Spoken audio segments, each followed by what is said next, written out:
எம்முடைய சமூகத்திலே எமக்கு மேல் இருக்கக்கூடிய அதிகாரிகளுக்கு அஞ்சுகின்றோம். எம் குடும்பத்தினுடைய இருக்கக்கூடியவர்களுடைய கண்ணியத்திற்காக நாம் அஞ்சு வாழுகின்றோம். அவர்களுக்காக வேண்டி பாவங்களை தடுக்கின்றோம். ஆனால் அல்லாஹ்விற்காக வேண்டி செய்கின்றோமா என்றால் அங்கு கேள்விக்குறி இருக்கிறது.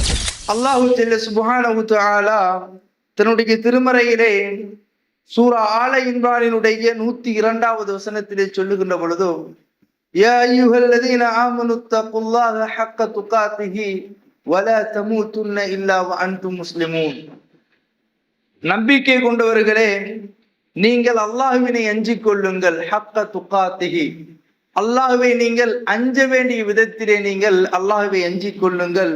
வலா தமூதுன்ன இல்லா வ அன்தும் முஸ்லிமூன், நீங்கள் முஸ்லிம்களாக என்று நீங்கள் மரணித்து விடாதீர்கள் என்று அல்லாஹ் ரப்புல் ஆலமீன் இந்த சமூகத்துக்கு கட்டளையிடுகிறார்.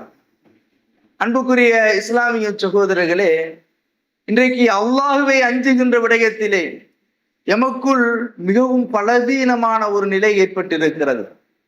அல்லாஹ்வை அஞ்சுகின்ற விதத்தில் நாம் அல்லாஹ்வை அஞ்சுகின்றோமா என்றால் மிக குறைந்தவர்களே அல்லாஹ்வை அஞ்சுகிறார்கள் என்று சொல்லக்கூடிய அளவுக்கு இருக்கிறது.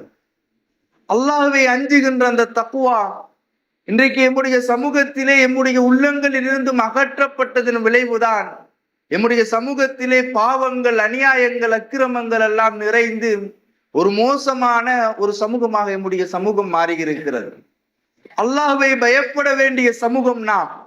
யார் அதிகம் அல்லாஹ்வை பயப்பட வேண்டுமோ, அந்த ரப்புல் ஆலமீன் மீது மிக கவனமாக அவனது கட்டளைகளை எடுத்து நடக்க வேண்டுமோ, அந்த சமூகம் அல்லாஹ்வை பயப்படுவதை விட்டும் தூரமாக இருக்கிறது. அல்லாஹ்வை ஏற்றுக்கொண்டிருக்கின்ற நாம் அல்லாஹ்வை அதிகம் பயப்பட வேண்டும். அல்லாஹ் அவன் எம்மை படைத்தவன். அல்லாஹ் என்ற அறிவு எம்மிடத்திலே மிக குறைவாக இருக்கிறது. இன்றைக்கு நாம் எம்முடைய சமூகத்திலே இருக்கக்கூடிய அதிகாரிகளுக்கு பயப்படுகின்றோம். எம்முடைய சமூகத்திலே எமக்கு மேல் இருக்கக்கூடிய அதிகாரிகளுக்கு அஞ்சுகின்றோம். எம்முடைய சமூகத்திலே இருக்கக்கூடிய எம் நாட்டினுடைய அதிகாரிகளுக்கு நாம் அஞ்சுகின்றோம். எம்மை விட பலமானவர்களுக்கு நாம் அஞ்சுகின்றோம். எம் குடும்பத்தினுடைய இருக்கக்கூடியவர்களுடைய கண்ணியத்திற்காக நாம் அஞ்சு வாழுகின்றோம். அவர்களுக்காக வேண்டி பாவங்களை தடுக்கின்றோம். அவர்களுக்காக வேண்டி ஒழுக்க விழுமியங்களை கடைபிடிக்கின்றோம். ஆனால் அல்லாஹ்விற்காக வேண்டி செய்கின்றோமா என்றால் அங்கு கேள்விக்குறி இருக்கிறது. அல்லாஹ் சொல்லுகின்றான், தக்வா, அல்லாஹ்வை அஞ்சுகின்ற விதத்தில் நீங்கள் அல்லாஹ்வை அஞ்ச வேண்டும். வெறுமனே நாவினால் நீங்கள் அல்லாஹ்வை பயப்படுகின்றேன் என்று சொல்வது அதனுடைய அடையாளம் அல்ல. அல்லாஹ்வை அஞ்சுகின்ற ஒரு முஃமின், ஒரு முஸ்லிம் எவ்வாறு இந்த உலகத்தில் வாழுவான் என்பதனை அல்லாஹ்வுடைய வசனங்கள் எமக்கு அடையாளப்படுத்துகிறது. அல்லாஹ்வை அஞ்சுகின்ற ஒரு முஃமின் தான் நாளை மறுமையினுடைய வெற்றியாளர்கள். அல்லாஹ்வை உண்மையிலே பயந்தவர்கள் தான் உண்மை முஃமின்கள் என்பதாகவும் அல்லாஹ் திருமறைகளை அடையாளப்படுத்துகிறான். அன்புக்குரிய இஸ்லாமிய சகோதரர்களே, அல்லாஹ்வின் அடியார்களே, அல்லாஹ் திருமறையிலே சொல்லுகின்ற பொழுது, யா அய்யுஹல்லதீன ஆமனூ உதுகுலூ ஃபிஸ்ஸில்மி காஃபா வலா தத்தபியூ குதுவாத்திஷ் ஷைத்தான் இன்னஹு லகும் அதுவ்வும் முபீன். ஈமான் கொண்டவர்களை அழைத்து அல்லாஹ் சொல்லுகின்றான், நீங்கள் இஸ்லாத்திலே நீங்கள் முழுமையாக நுழைந்து கொள்ளுங்கள். அல்லாஹ்வை ஏற்றிருக்கின்றோம், நபிகள் நாயகத்தை ஏற்றிருக்கின்றோம், மறுமையை கொண்டு விசுவாசம் கொண்டிருக்கின்றோம். அல்லாஹ் நம்பிக்கை கொள்ளும்படி சொன்ன விடயங்களை எல்லாம் நம்பி இருக்கின்ற அந்த ஈமான்தாரிகள், அந்த நம்பிக்கையாளர்களை அழைத்து அல்லாஹ் சொல்லுகிறான், நீங்கள் இஸ்லாமிய மார்க்கத்திலே நீங்கள் முழுமையாக நுழைந்து கொள்ளுங்கள். இன்றைக்கு இஸ்லாமியர்களாக இருக்கக்கூடியவர்கள் வெறுமனே அவர்களுடைய நாவுகள் ஈமானை சுவைக்கிறது. வெறுமனே அவருடைய நாவுகளினால் ஈமான் வெளிப்படுத்தப்படுகிறது. அவருடைய நடவடிக்கைகள், செயற்பாடுகளை நாம் எடுத்துக்கொண்டால் எல்லளவும் அந்த இடத்திலே இறை பயம் கிடையாது. இன்றைக்கு இஸ்லாமிய சமூகத்தின் ஒரு சாரார் அல்லாஹ்வை மறுக்கக்கூடியவர்களாக வாழ்ந்து கொண்டிருக்கிறார்கள்.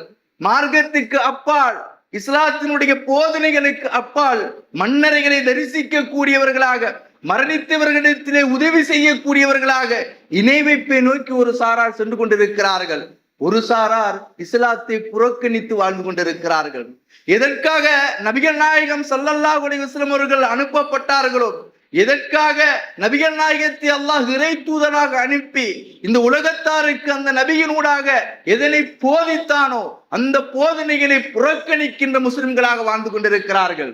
இவர்கள் அல்லாஹ்வின் வசனங்களை பொய்ப்பிக்க கூடியவர்கள், இவர்கள் அல்லாஹ்வின் வசனங்களுக்கு மாறு செய்யக்கூடியவர்கள். அல்லாஹ் குர்ஆன் அடையாளப்படுத்துகிறது.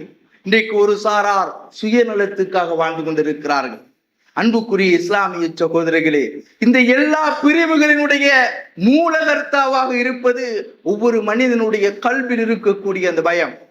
அல்லாஹ்வுக்காக வேண்டி ஒருவன் தன்னுடைய உள்ளத்தை தூய்மைப்படுத்திக் கொள்ளுகின்ற பொழுது அல்லாஹ் என்னை பார்க்கின்றான், என்னுடைய ரப்பின்பால் நான் மீள இருக்கின்றேன், எனக்கு மரணம் என்ற ஒன்று இருக்கிறது, எனக்கு அல்லாஹ்விடத்திலே ஒரு விசாரணை இருக்கின்றது என்று ஒரு மனிதன் ஆழமாக நம்பிக்கை கொண்டாலே ஒழிய அவன் இந்த உலகத்தின் நல்ல மனிதனாக வாழ முடியாது.